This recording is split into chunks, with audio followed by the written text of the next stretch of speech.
Bom dia, pessoal. Hoje é sexta-feira de 18 de novembro. Esse é o Morning Call da IQI Investimentos. Eu sou o Luiz Moura. Vamos lá?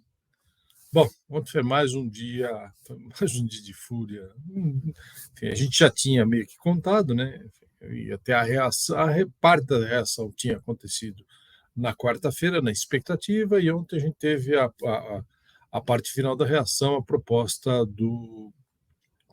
da PEC de ajuste fiscal aí, que o novo governo estaria propondo. Tá? Enfim, ela foi apresentada na quarta-feira à noite, na quarta a expectativa já tinha causado queda e ontem a gente teve mais. Tá? O dia até, enfim, a gente conseguiu fechar melhor do que poderia ter sido, o que é um certo alívio. Aqui vocês têm, por exemplo, o que aconteceu com o Ibovespa, né? O Ibovespa chegou a cair bastante, chegou a ter uma queda profunda aí, mas no final conseguiu recuperar no finalzinho e fechou só com 0,48 de queda. Vocês estão vendo aqui que o Small Caps não teve tanta sorte e o IFIX também teve uma queda forte. Juros para cima de novo, praticamente ao longo da curva inteira, e dólar para cima de novo. O dólar chegou a bater passar de 2,50 ontem. Tá? Naturalmente, não ajudou também que o mercado lá fora também estava bastante preocupado ontem. Enfim, a gente tem visto ao longo da semana, a gente tem falado, os membros do Fed ficaram preocupados, muito provavelmente, com a reação que os mercados tiveram com as últimas comunicações. O mercado entrou numa espécie de uma certa euforia, que, enfim, estaria chegando no final do ciclo. Ontem foi um balde de água fria. A gente está vendo aqui o S&P e o Nasdaq devolveram bastante, os juros subiram e o dólar também. Tá? Então, típico de mercado que está na expectativa que os juros continuem subindo, o que é o mais razoável. Tá? E isso acabou trazendo também, já vinha trazendo há algum tempo, os preços de commodities que estão voltando também. Tá? Vou começar aqui no Brasil com essas reações negativas. Aí. A gente teve uma bateria aí de reações negativas. O Meirelles falou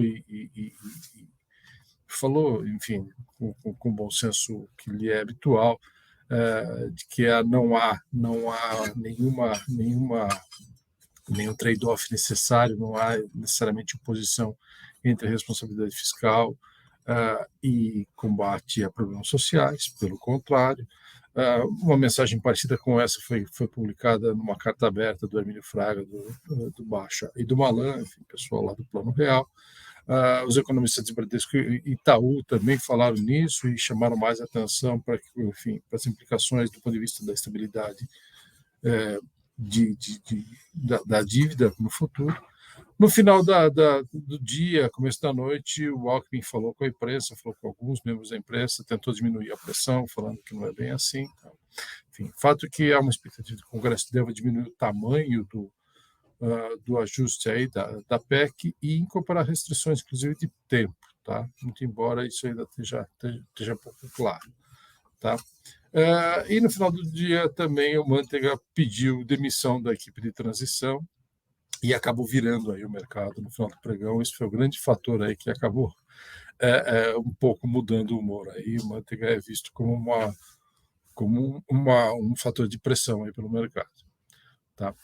Nos Estados Unidos, esse aqui foi, enfim, o James Bullard, que é o presidente do Fed de St. Louis, fez um discurso e falou sobre, enfim, ele deu um pouco mais de luz sobre uma expressão que está lá nos comunicados do Fed mais recentes, sobre uma taxa de juros suficientemente restritiva.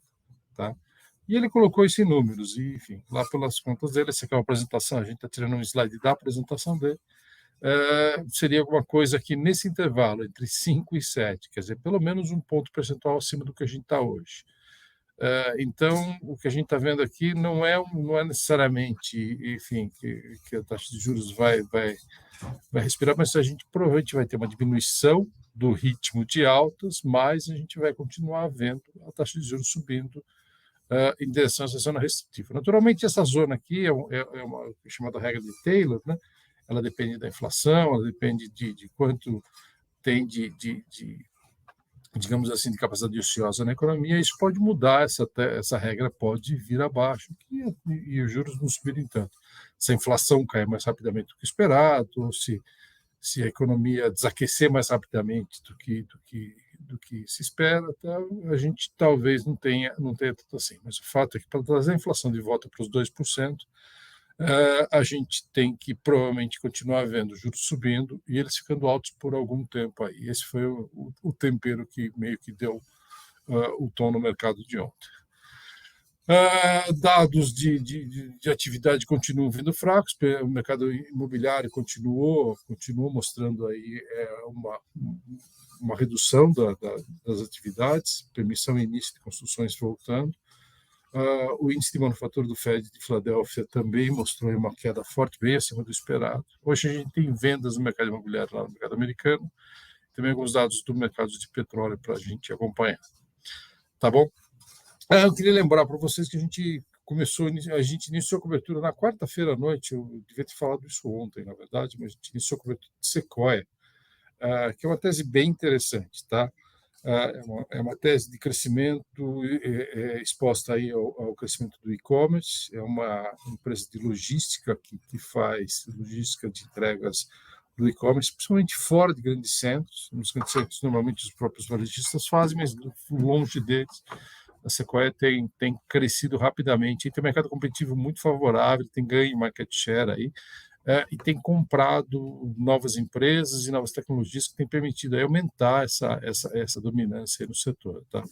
Nossa recomendação de compra, o preço-alvo no caso central é 5,50, tem um potencial de valorização bastante interessante. A gente está sendo bem conservador nessa avaliação, tá? Até porque, enfim, o mercado tem sido bastante tem punido esse tipo de empresa ultimamente. Enfim, a gente tem aqui algumas dos pontos que são importantes aqui. Crescimento do e-commerce, a gente tem algumas projeções, tá? Qual vai ser a penetração do e-commerce dentro do varejo total, como é que é a participação do mercado da Sequoia, e a gente está sendo bem conservador aqui também, e como é que evoluem as margens operacionais, aí, quanto de benefício ela tem desse tamanho maior que ela vai conseguir fazer ao longo do tempo.